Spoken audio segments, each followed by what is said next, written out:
Around the world today, more than 2 billion people are overweight or obese. Our global obesity epidemic has been described as the most significant preventable public health crisis in recent history. This 48-year-old manager of a construction firm found himself fighting an uphill battle against a disease that can affect every organ system in the human body. Kevin's wife had convinced him to visit their local medical clinic because she was concerned about his weight and the joint pain that he complained of every evening after work. At the clinic, Kevin was told that his fasting blood sugar was elevated and that he was pre-diabetic. His triglycerides, total cholesterol, and LDL cholesterol were also elevated, and his HDL cholesterol was low.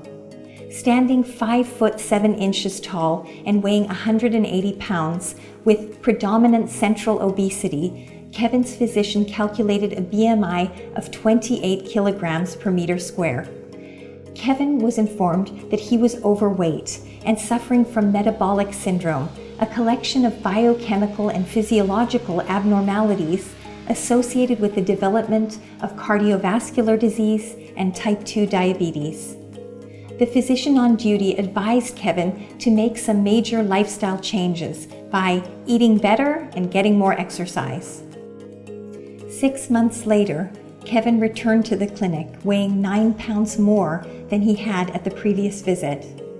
When the new physician on duty asked if he had been able to make any of the lifestyle changes suggested by her colleague, Kevin told a story she had heard far too many times before. The first week after his last doctor's visit, Kevin had tried eliminating all of his favorite foods and snacks.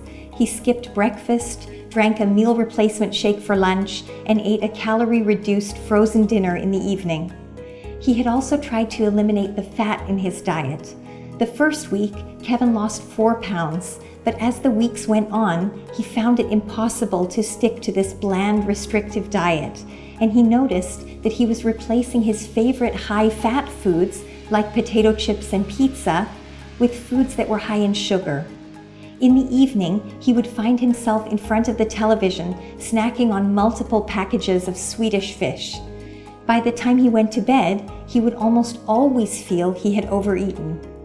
The soda machine at work became his enemy as he tried unsuccessfully to walk by without buying the cold soda cans that he ended up drinking usually 3 or 4 times a day.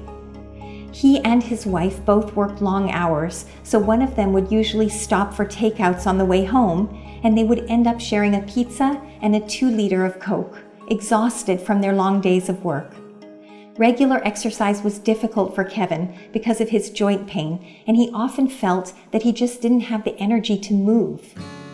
The physician took notes and asked clarifying questions as Kevin spoke, identifying major target areas for change, including specific food and eating behaviors that were contributing to Kevin's uphill battle with his weight. She assessed Kevin's readiness to make dietary changes and asked if the couple had access to simple cooking tools like a pot, a knife, and a cutting board. Then she spoke with Kevin and his wife about the importance of avoiding highly processed foods in order to achieve their health goals for Kevin. Together, they came up with a stepwise action plan that would allow them to gradually reallocate a small amount of time to the preparation of simple home-cooked meals. In this way, they could once again be in control of the fat, sugar, salt, and total calories they were consuming. Kevin and his wife enrolled in a free online nutrition and cooking course and began tracking their food intake using an online food log. To help them control portion sizes, their physician advised them to buy a set of affordable smaller dinner plates and glasses that they found at a local hardware store.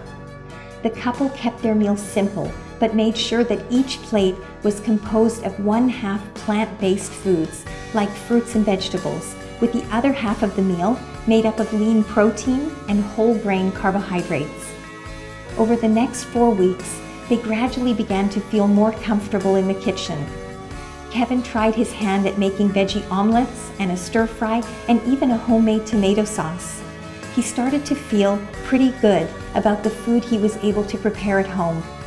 On Sundays, when they had more time, Kevin's wife would cook a stew or a pot of vegetable soup and freeze these meals in smaller containers for later on in the week. Following his action plan, Kevin gradually replaced the sodas he once drank daily with unsweetened sparkling water.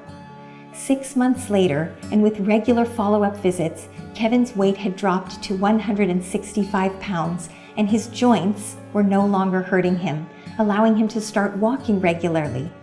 His fasting blood sugar level and his lipid profile had both improved, and he told his physician that he had more energy and was actually enjoying his food more now because he no longer felt guilty about his poor eating habits. He and his wife found that they talked more now that they were spending a bit more time in the kitchen together after work. They sat down for meals together and made a pact to stop snacking in front of the TV. They even found their new eating habits to be more economical because they shopped for groceries once or twice a week instead of buying each meal separately and usually buying more food than they needed. 18 months later, Kevin had managed to keep the weight off and his fasting blood sugar had returned to normal. Kevin told his physician that he felt better at the age of 49 than he had at 39. Life as a healthy middle-aged man was treating him well, and he couldn't imagine ever going back.